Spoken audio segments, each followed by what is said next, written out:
लानी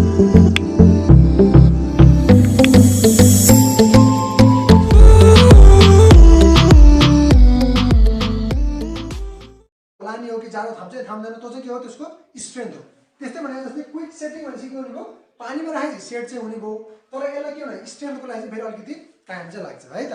यसमा के हुन्छ त भन्दा एसोलेटिङ एजेन्टहरु हालेको हुन्छ कि जस्तो obtained by adding के गर्ने त भन्दा अर्डिनरी पोर्टल्यान्ड सिमेन्टमा जुन कन्टेन्ट छ त्यसमा चाहिँ सेटिङ टाइम घटाउने मटेरियल भनेको के हो त सेटिङ टाइम घटाउने भनेको एसोलेटिङ मटेरियल हो हैन CaCl2 Al2 SO4 हो त्यो मटेरियलहरु राखेर चाहिँ के गरिन्छ त क्विक सेटिङ सिमेन्ट चाहिँ बनाउने गरिन्छ जस्तो by adding Al2SO4 ammonium sulfate or calcium chloride CaCl2 with ordinary Portland cement OPC कहाँ युज हुन्छ त यो used for यो नेट स्लो भयो भने तपाईहरुको यहाँबाट डेलिभर गरेको कुराहरु देखिदैन है। Use for under water work भन्यो यसको इनिशियल सेटिङ टाइम जम्मा 5 मिनेट हुन्छ है। इनिशियल सेटिङ टाइम यसको कति हुन्छ 5 मिनेट हुन्छ भने अब फाइनल सेटिङ टाइम यसको कति हुन्छ 30 मिनेट हुन्छ हैन त। त्यो चाहिँ चाहिन्छ तपाईलाई फाइनल सेटिङ टाइम चाहिँ कति हुन्छ त 30 मिनेट हुन्छ। यति कुरा चाहिँ तपाईहरुले यसमा जान्नुपर्ने हुन्छ। अर्को 5 नम्बरको लो हिट सिमेन्ट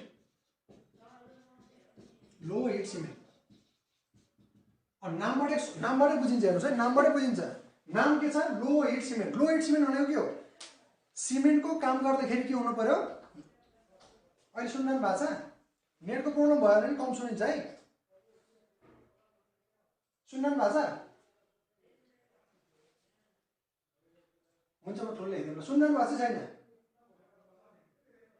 मैले भनेको सुनिरहेको कुराहरु तपाईले टक्क टिप्नु भए पनि हुन्छ त्यही कुराहरु यहाँ लेखेको हुन्छ है।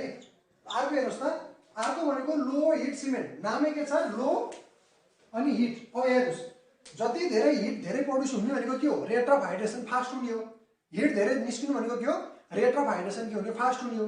यो लो हिट सिमेन्ट चाहिँ कस्तो ठाउँमा युज गरिन्छ भने मास कन्क्रिट युज हुने ठाउँमा जस्तो मास कन्क्रिट भनेको कस्तो हुन्छ भने तपाईले यसमा ड्याम बनाउनु पर्यो है कुनै पनि एउटा हाइड्रो पावरको लागि ड्याम बनाउनु पर्यो त्यहाँ त तपाईको युज अफ कन्क्रिट युज हुन्छ धेरै कन्क्रिट चाहिँ तपाईले त्यहाँ पोर गर्नुपर्ने हुन्छ त्यसरी पोर गर्दाखेरि तपाईको के हुन्छ त धेरै युज अफ कन्क्रिट युज गर्दाखेरि चाहिँ त्यहाँबाट धेरै हिट चाहिँ के हुन्छ जेनेरेट हुन्छ धेरै हिट जेनेरेट भइसकेपछि मान्छेले काम गर्नलाई पनि के हुन्छ गाह्रो हुन्छ त्यस्तो ठाउँमा चाहिँ युज मास कन्क्रिट अथवा मास कन्क्रिटको रूपमा काम गर्ने ठाउँमा चाहिँ के गरिन्छ लो हिट सिमेन्ट युज गरिन्छ। लो हिट भनेपछि के हुनु पर्यो C3S को कन्टेन्ट के हुनु पर्यो कम हुनु पर्यो C3S धेरै भयो ट्राइक्याल्सियम सिलिकेट धेरै भयो एलाइड धेरै भयो भने के हुन्छ त चाँडै रिएक्सन गर्छ र हिट चाहिँ के हुन्छ धेरै प्रोड्युस गर्छ भने ट्राइक्याल्सियम सिलिकेटको कन्टेन्ट चाहिँ के गराउने कम गराउने र एडमिक्सचर चाहिँ फेरि हाल्नु पर्यो है।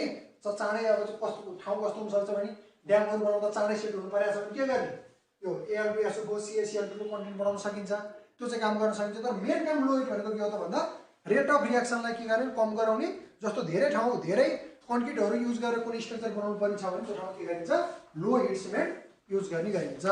लो हिट सिमेन्ट के हुन्छ त भन्दा लो हिट सिमेन्टमा C3S एन्ड ट्राइक्याल्सियम सिलिकेटले चाँडै रिएक्सन गर्ने र C3A ट्राइक्याल्सियम एलिमेन्टको कम्पाउन्डको कन्टेन्ट चाहिँ के हुन्छ त कम हुन्छ इज लेस है एन्ड C2S डाइक्याल्सियम सिलिकेट चाहिँ के हुन्छ मोर हुन्छ।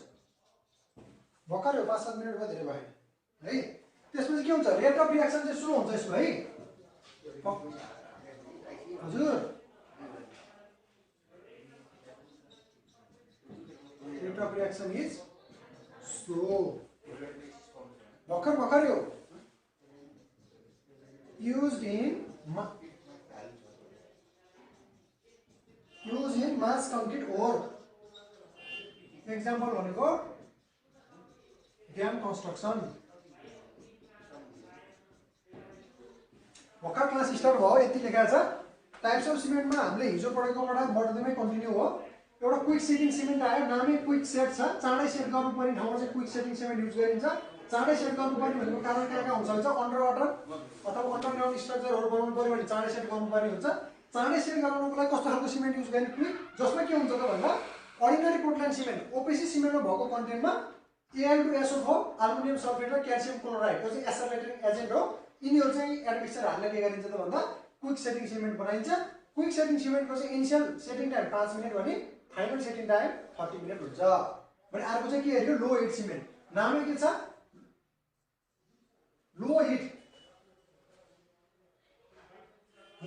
यहाँ और CaCl2 कैल्शियम क्लोराइड CaCl2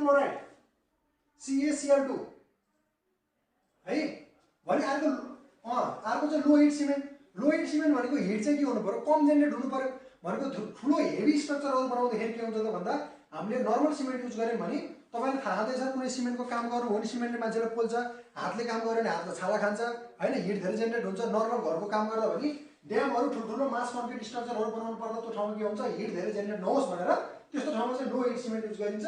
लो हिट सिमेन्ट युज गर्ने भने के हुनु पर्यो C3S कन्टेन्ट धेरै भयो भने पनि हाई जेनेरेट हुन्छ।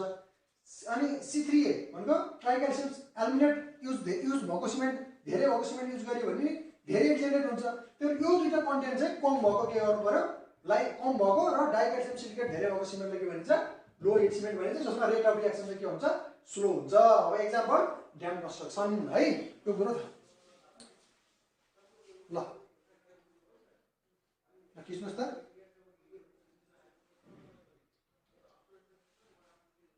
कुन लो हिटको यो लो हिटको नि उही त अब यसको त के हुन्छ हेर्नुस् त इनिशियल सेटिङ टाइम र फाइनल सेटिङ टाइम त उस्तै हुन जान्छ।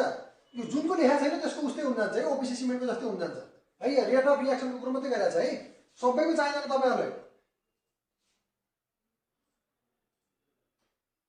तपाईको कुनैमा 40 लेखा हुन्छ कुनैमा 60 लेखा हुन्छ त्यसमा हात्तिनु पर्दैन। तपाईले एउटा कुरा के बुझ्नु पर्यो भने अर्डिनरी पोर्टल्यान्ड सिमेन्ट ओपीसी को इनिशियल र फाइनल सेटिङ टाइम र क्विक सेटिङ सिमेन्टको इनिशियल र फाइनल सेटिङ टाइम चाहिँ थाहा हुनु पर्यो। अरुको चाहिँ तपाईको नर्मली त्यही ओपीसी सिमेन्टकै राख्दा मिल्छ क्या है। कुनै किताबमा 60 मिनेट पाउनुहुन्छ कुनै किताबमा 40 मिनेट पाउनुहुन्छ त्यो भनेको नर्मल हो है एकै नासको हुन्छ।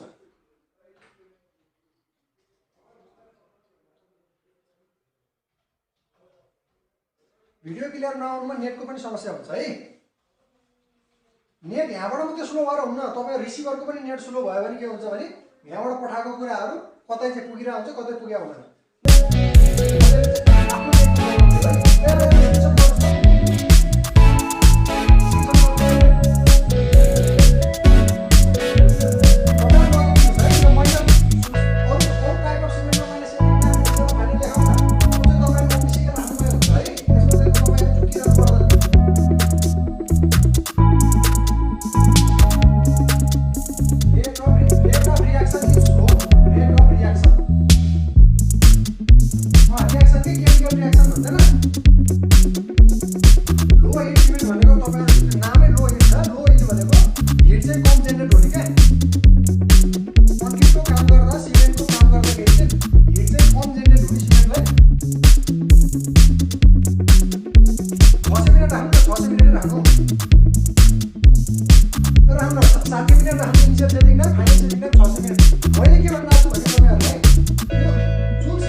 सेटिङ हुनु भनेको तपाईको ट्राइक्याल्सियम एल्युमिनेटले फरक गर्छ।